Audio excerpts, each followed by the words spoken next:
জনাব মোহাম্মদ আব্দুর রহিম হবিগঞ্জ জেলায় জন্মগ্রহণ করেন। তিনি মাদ্রাসা শিক্ষা বোর্ড হতে দাখিল, আলিম ও ফাজিল ডিগ্রি অর্জন করেছেন।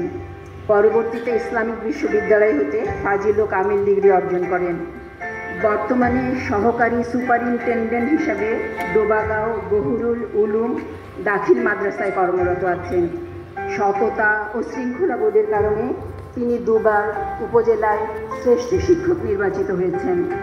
শিক্ষার মান ও পরিবেশ উন্নয়নে তিনি আইসিটি, বিজ্ঞান ও ল্যাঙ্গুয়েজ ক্লাব প্রতিষ্ঠা করেন। জনাব আব্দুর রহিম A2I এর আইসিটি অ্যাম্বাসেডর হিসাবে শিক্ষার্থীদের প্রশিক্ষণ প্রদান করছেন। বিভিন্ন সাময়িকী সম্পাদনা ও নিবন্ধ রচনায়ও তিনি গুরুত্বপূর্ণ অবদান রাখছেন। জনাব মোহাম্মদ আব্দুর রহিমের অবদানের স্বীকৃতিস্বরূপ তাকে দাখিল মাদ্রাসা পর্যায়ে গুণী শিক্ষক সম্মাননায় সম্মানিত করা হলো।